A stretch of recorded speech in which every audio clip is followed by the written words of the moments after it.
idea, lalo na sa rescue. Kasi Opo. madaming... Meron kasi mga tao na hindi naiintindihan yung trabaho namin. Yes po. Yung kapag gusto nila pag tumawag, nandyan agad yung responder. Tas takbo agad. Wala naman po kayo sa pelikula para mangyari yun. Oo. Wala naman po kayo kasi sa pelikula para mangyari yung kakatawag niya lang, gusto nyo within 1 minute, nandyan na yung Ayun ambulansya. din yung mahirap na experience namin.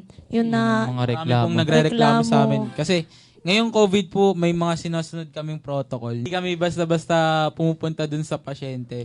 Paano marami kasing beses na yung na-quarantine kami, yung mas iniisip namin yung yung kapakanan ng Yes. pasyente. O kaya Oo.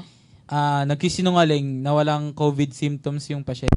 Yung pagdating sa ospital, dun lang uubo, ganun.